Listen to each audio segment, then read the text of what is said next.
Hi guys, I'm Olivia, and the next presentation will be by Paige Sue from Phillips Academy, Andover, on the epidemiological-inspired model of post-operational chronic pain in scoliosis patients. Okay. Hi, my name is Paige Zhu. I'm a high school junior at Phillips Academy from Maryland. And like I've said, today I'll be presenting my research on an epidemiology-inspired model of post-operational chronic pain in scoliosis patients. So first, to provide some background, scoliosis is a common medical condition that is characterized by an abnormal sideways curvature of the spine, and it affects around 3% of the population, or more than 140 million people worldwide. So when this curvature becomes severe, with a curvature of around 40 degrees or more, surgical intervention is often necessary to correct it. So there are two common surgical methods for scoliosis correction, and they are fusion and tethering. So spinal fusion, which is the more traditional approach, involves permanently joining two or more vertebrae to prevent them from moving. And so the surgeon will use bone grafts and hardware like rods and screws to stabilize the spine and hold it in a corrected position until the vertebrae fuse together into a single bone. So on the other hand, a newer technique is called vertebral body tethering, or VBT, and it uses a flexible cord called the tether, which is anchored to the vertebrae. This tether is tightened to correct the curvature while also being able to preserve the spine's flexibility, which makes it a very attractive option for many growing adolescents. And so the other half is chronic pain. So chronic post-surgical pain, or CPSP, is defined as pain lasting for more than 3 months, and it affects between 20 to 40% of patients who undergo these types of corrective surgeries. So even with all of the incredible advancements in modern surgical techniques, a subset of patients still experience pain long after the typical healing period has passed. This pain can severely impact their quality of life and hinder their recovery. So unfortunately, a lot of traditional clinical methods often lack the predictive tools needed to anticipate or mitigate this chronic condition. And this is where mathematical modeling becomes such a powerful tool. So the point of this project is to use a mathematical approach that combines epidemiological methods with clinical data to create simulations of patient outcomes. And this will help us to better understand the progression of pain and the effectiveness of different treatments over time, which can ultimately lead to more informed medical decisions. Okay, so this study builds upon traditional compartment models such as the SIR framework to simulate how chronic pain develops and persists after scoliosis surgery. So traditionally, the SIR model, which stands for the Susceptible, Infected, Recovered model, is used to describe the spread of infectious diseases over time.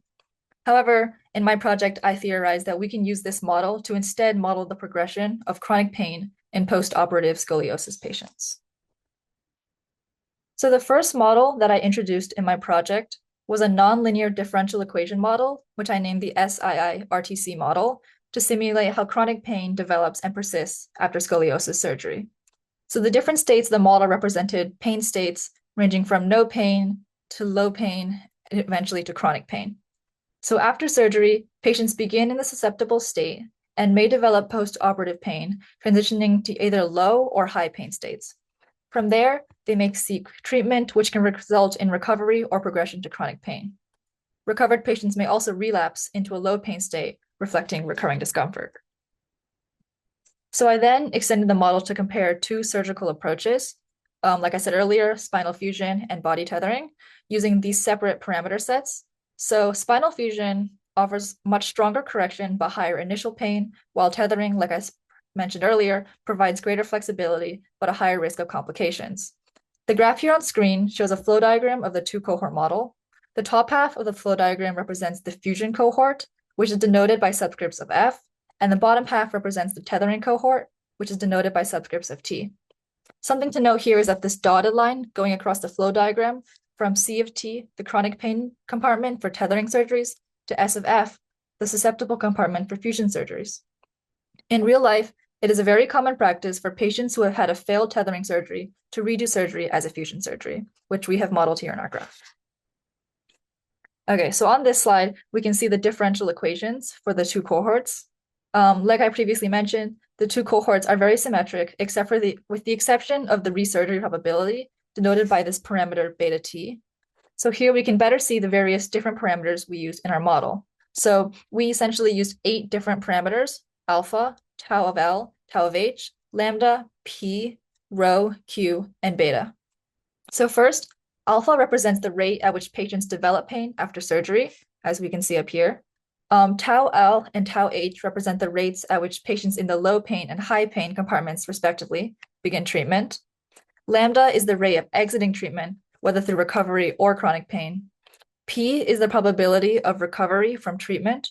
Rho is the relapse rate from a state of recovery back to pain. And Q is the probability of pain being low pain instead of high pain. And finally, as I mentioned previously, beta T represent the probability of resurgery. Okay, so to thoroughly explore the dynamics of our proposed models, I developed and implemented the models in Python using Google Colab. So my analysis began with plotting the dynamics of the two-cohort model. So I pulled parameters through literature review of similar research as seen in the table that is presented on this slide. And furthermore, I suppose initial conditions of S naught of F equals 0.8 and S naught of T equals 0.2, which is approximately the rate seen in real life. Okay, so in the graph shown on the screen, the fusion cohort displays a fast decline in the susceptible group as patients move into pain states and then progress through treatment, recovery, or chronic pain. The recovered group shows a steady increase that becomes the dominant compartment by the end of the simulation.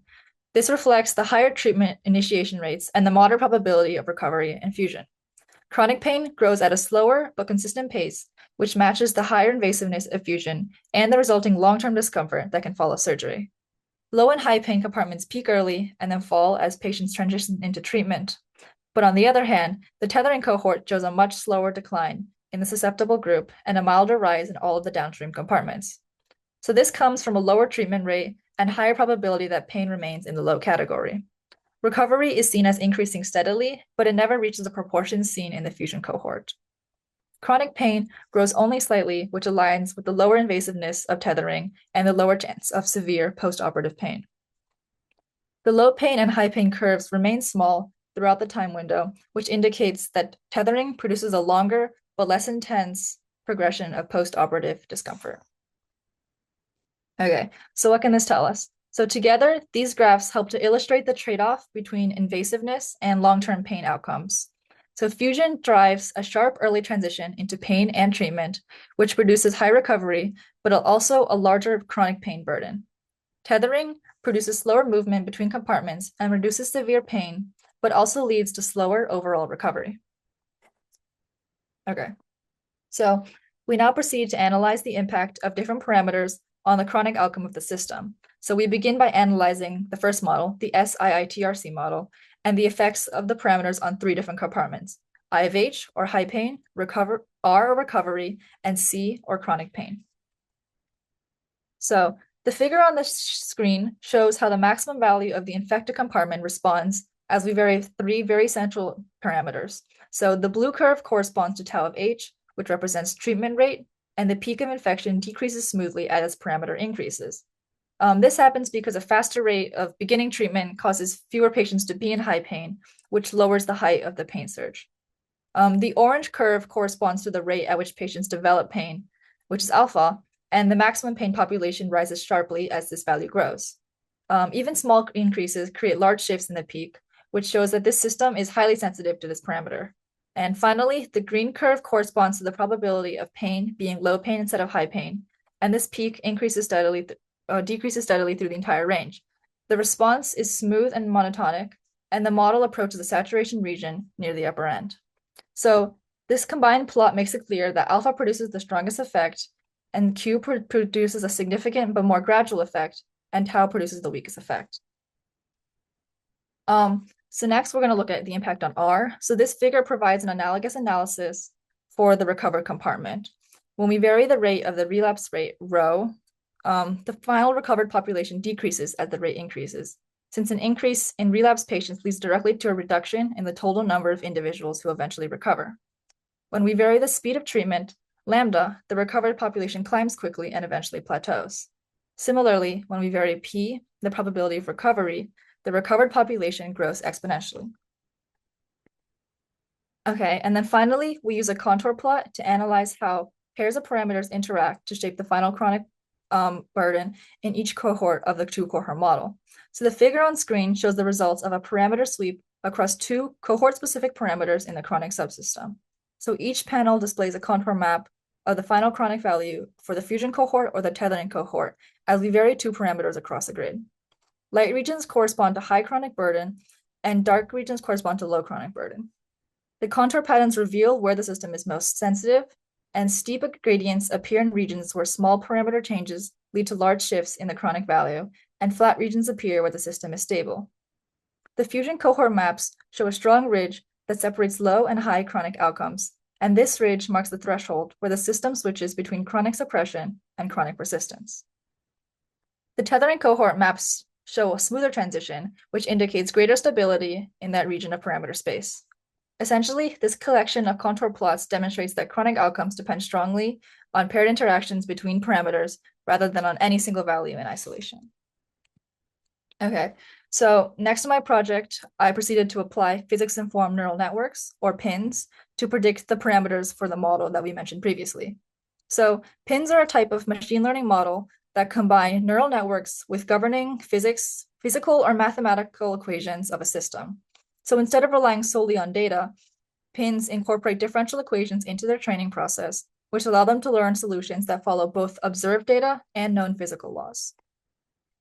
So I implemented my network in Python using the deepXDE library, which modularized all the components of the PINs. The model was trained for about 50,000 iterations, or approximately 15 minutes, using synthetic data that simulated the progression of chronic pain in scoliosis patients over time. So I evaluated 4 separate cases with noise levels of 1%, 5%, 10%, and 20%. And through this training, the network learns the system's dynamics and subsequently predicts the parameters that govern these dynamics. So first, I applied PINs to the SITR-C model, and the figure on screen shows the learning curve for the different noise levels.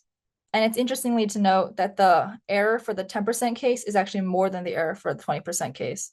And I wasn't actually sure why this happened, and that's something that I want to look more into the future. So on this slide, we can see the parameter estimation history for each of the noise levels. After every iteration, the physics-informed neural networks use the error calculated to shift each parameter closer in the direction of the actual parameter. So in the graphs, the dotted orange line you can see represents the actual parameter value. And as you can see, the neural network does a pretty good job of accurately estimating these parameters and bringing them closer to the dotted orange line. So finally, we applied PINs to the two-cohort model on 1% noise. So the graph pictured on the slide that's currently shown shows each of the parameters, the real value, the predicted value, and the relative noise. So as you can see, the error rates are all relatively low, which shows that the PINs were able to successfully predict parameters and model the progression of pain. Okay, so in this work, we developed an epidemiology-inspired model and inspired compartmental model to analyze the progression of post-operative chronic pain in scoliosis patients. So using parameter estimation and simulation, our model provided insight into how small changes in recovery transition rates can substantially alter pain trajectory outcomes. These findings highlight the nonlinear nature of post-operative pain dynamics and emphasize the value of viewing chronic pain through an epidemiological lens. Ultimately, the study demonstrates that applying epidemiological modeling concepts to chronic pain opens up new avenues for understanding recovery dynamics after spinal surgery. By uniting mathematical modeling, biomedical reasoning, and systems-level thinking, our approach provides both a theoretical foundation and a computational tool for identifying the key drivers of pain persistence. This framework can be used to inform data-driven, patient-specific rehabilitation strategies, paving the way toward more personalized and predictive post-operative care in scoliosis treatment. In the future, I plan to continue developing this project by strengthening the mathematical framework behind the model and redefining how it handles uncertainty in real patient experiences. One direction that I'm actively exploring is the use of Bayesian physics-informed neural networks, or BPINs, which would allow the model to incorporate variability in pain perceptions while remaining grounded in the physiological constraints. This approach would make the model more adaptable and robust when applied to real clinical scenarios. I've also begun reaching out to medical professionals who are familiar with my surgical history to better understand how my model can be used to facilitate these clinical decisions and how it can be integrated to make the post-operative data collection process smoother and more effective. So these conversations are helping me think about how the mathematical structure of my work can directly translate into tools that can support doctors in their day-to-day patient care. And with further refinement, I hope to be able to produce a framework that can accurately model pain progression for scoliosis patients, but will also naturally fit into pre-existing clinical workflows. My long-term goal is to contribute to a shift in how post-operative pain is understood, predicted, and managed through the integration of mathematical modeling and medicine. Thank you for listening.